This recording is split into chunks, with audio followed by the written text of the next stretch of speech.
m'appelle Mata.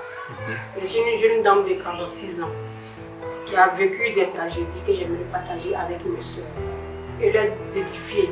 Et leur donner la même force que Dieu m'a donnée pour pouvoir m'en sortir et me relever. J'avais 19 ans quand j'ai connu un homme, un jeune monka avec qui je sortais, qui me donnait presque tout, qui m'a dit non, tu serais la femme à qui je vais présenter à mes parents. Il a dit mes parents habitaient à Bobo Bako. Moi, le vieux, mon père est tombé malade. Et ma soeur, ma cousine qui a le tour, Adiaké m'a dit viens passer les vacances. C'est là-bas que je l'ai croisé. Après, il m'a dit non, viens, on va vivre ensemble. Quelle humiliation je n'ai pas subie de sa famille. Quelle maltraitance je n'ai pas subie. Sa mère m'a même frappé, porté main, en me disant ton esprit me fatigue. Qu'est-ce que je n'ai pas subi d'eux? Mais sans rien dire, jusqu'à aujourd'hui.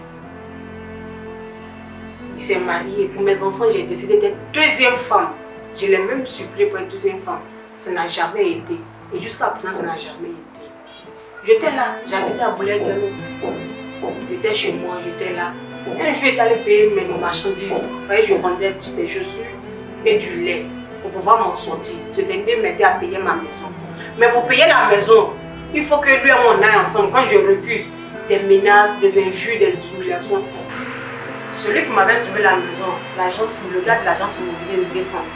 Un jour, je le regarde en train de faire un déménagement. Il a dit, mais est-ce que c'est toi qui vas? Tu as fait des mots ton gamin pourquoi? T'es sa femme?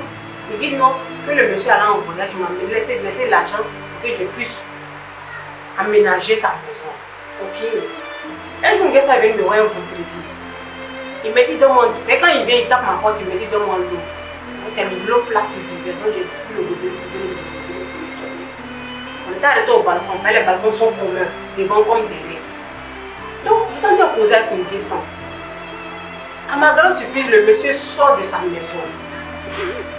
Et il se met de notre causerie. Au moment où j'étais arrêté, Dieu m'a parlé à l'oreille, un signal que ce monsieur, son enfant a commis trop de bêtises. Moi, je les ai laissés et puis je suis rentrée chez moi, j'ai fermé la porte. 2 jours après, je suis allée à Djamé. Le jour-là même, la pluie même, arrivé à Djamé, il allait trouver le pas de mes enfants, je suis venue l'installer dans son bureau, il a dit non, il s'est venu payer mes chaussures. Je lui ai dit ok, si tu finis, tu me dis, je vais t'accompagner. Et ce dernier m'a accompagné jusqu'à Yopougon. Quand on est arrivé, il a trouvé mes chaussures, il a dit non, je vais me reposer, France chez toi. À ma grande surprise, il était là. Le soir, le courant du monsieur a coupé. Son compteur a sauté, c'est parce qu'il a branché. On tape à ma porte. Donc j'étais arrêtée. Je l'ai accompagné, dit moi, je ne sais pas où se trouve le compteur, je ne suis pas chose propriétaire des trucs, je ne suis pas la fille de Madame Lemel, mais je suis une locatrice. Donc on est descendu, on a cherché ensemble le compteur, on a retrouvé le compteur. Il a mis en marche. Je lui ai dit, est-ce que tu as branché, il ne faut plus le brancher. Si le compteur saute la prochaine fois, moi je ne pourrais pas descendre pour t'aider. Il m'a dit non, je te donne une bouteille de coca. Il dit ok, je suis rentrée, j'ai fermé. Le surlendemain, 2 jours après, je vais pour prendre mes chaussures au 23e arrondissement en Dokwa. Il me dit ah, je te dois un coca. Il dit oui, c'est compris. À ma descente, lui et moi on s'est croisés en bas. J'attendais les Woro prendre descendre à Carrefour Zone et prendre un autre pour aller au 23e arrondissement. Il me dit ah, tu vas où? Il dit je vais en Dokwa. Ah, on va prendre un taxi ensemble. Moi je paie le taxi et puis tu descends, moi je vais. Il dit ok. Il m'a emmené vers le dépôt du bus. Il a dit au taxi, mais qu'elle devait descendre sur la route et puis moi j'allais continuer avec toi. Donc, en descendant, il a chargé mon portable d'unité et il m'a donné un billet de 1000 francs pour faire le transport. Il dit ok. Quand je suis venue te poser mes chaussures, en étant là, il m'appelle, non, je t'invite le soir. Il dit tiens, tu es venu prendre maison. Dans le fond de mon cœur, tu es venu chez moi, c'est pas femme qui est venue chercher. Je suis là, mon portable sonne. Le soir, il t'invite. J'ai dit ok. Donc en montant, j'ai appelé même le pays dit bon, joue le jeu, puis moi je vais rentrer chez moi. Il ne veut pas qu'on m'appelle. Dis que comme si tu venais payer des choses. Donc l'enfant joue le jeu dans les escaliers, ah la pierre met les chaussures, là je vais prendre les tu vois les portes qu'elle est. Quand je suis arrivé dans ma porte, l'enfant c'est continué. Quand je suis rentrée, la pierre, on a demain. Et puis je suis rentrée.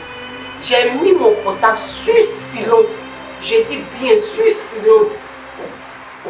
Je tentais de prier.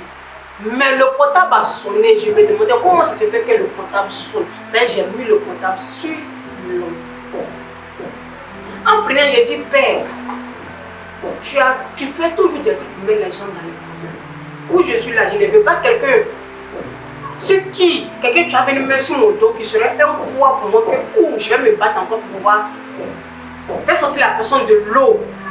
Et encore, je vais survivre. Je ne suis fatiguée de survivre.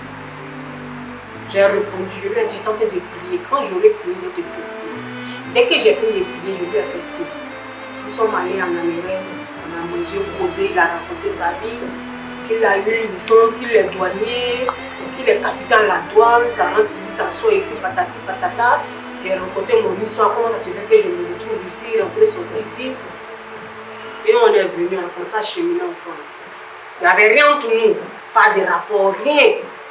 On était des simples amis. Quand le monsieur va en voyage, je ne sais pas quel voyage il faisait, me laisser sa clé, si tu peux me rendre service, t'occuper de ma maison. Donc j'ai commencé à préparer pour lui, il a fait sa lessive, souvent je pourrais faire sa lessive chez moi. Quand je le mets de côté, quand il vient, je lui remets ses trucs, rentrer, sortir ici.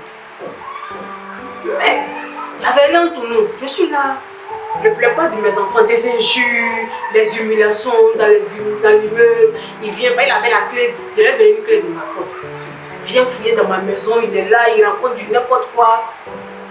Un matin, il venait à mon grand frère, à 5h du matin, 4h par là, avant que le jour. 4h, 5h, il était couché. J'ouvre la porte, commençait à crier, m'insulter, tout ça. Mon grand frère dit, mais tu m'as amené pour qu'on puisse régler un problème.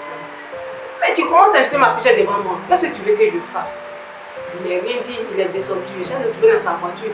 Il dit, c'est maintenant que je vais marcher, coucher avec lui. Ben, je ne couchais pas avec lui, je ne faisais rien avec lui, c'est maintenant que je vais le faire. Et c'est à partir de là, le monsieur et moi on a commencé à marcher ensemble. Chacun était chez lui.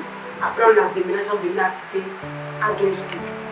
Mais quand on a déménagé en fond, il y a des trucs qui n'étaient pas cohérents. Le monsieur peut partir, faire des mois dehors, peut faire des... Il n'arrivait pas à comprendre. Quand je lui demande, ça devenait des histoires. Tout le temps, des soirs, il quittait la maison. Au moins, j'allais comprendre, il était déjà trop tard. Il avait déjà fait ses travaux mystiques. Qu'est-ce qu'il voulait? Il avait fait tout le temps, c'est lui qui va toujours prier, qui va faire tant. Je n'arrivais pas à comprendre. Quand je lui demandais, et tes enfants? Il dit non, lui n'avait pas d'enfants. Ses enfants sont comme ça. Il dit bon, moi je veux connaître tes enfants. Ce n'est que ses neveux, ses nièces. Il dit pour moi je veux connaître tes enfants. Et c'est comme ça, en faisant la pression, j'ai connu ses enfants. Mais à chaque fois, il faut déménager. On fait au moins 6 mois dans un quartier. On va partir encore dans un autre quartier. Il faut déménager. C'est là que je lui ai dit, je suis fatiguée de déménager. Et c'est comme ça que nous sommes retrouvés à Songon. Il dit non, la maison qu'on était dans, qu'il a payé la maison, qu'il a donné une avance. Moi, j'étais rassurée, puis j'étais là. J'ai même fait venir ses filles.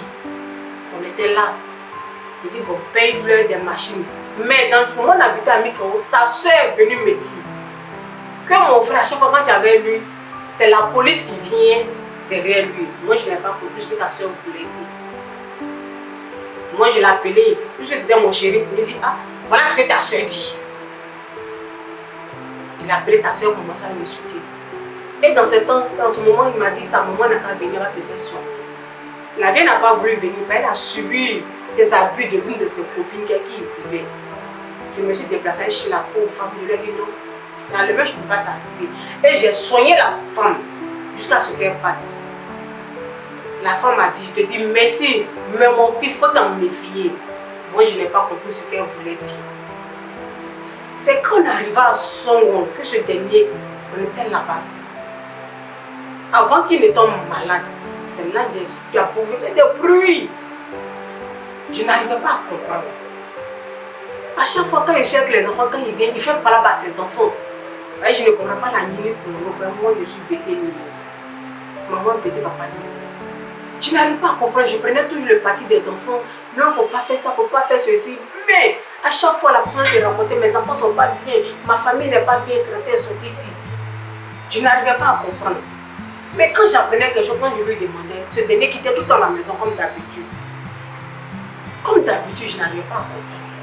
Au moins, j'allais comprendre, j'étais déjà trop tard. J'étais déjà prise par tous ces fétiches, tous ces trucs. Je n'arrivais pas à comprendre.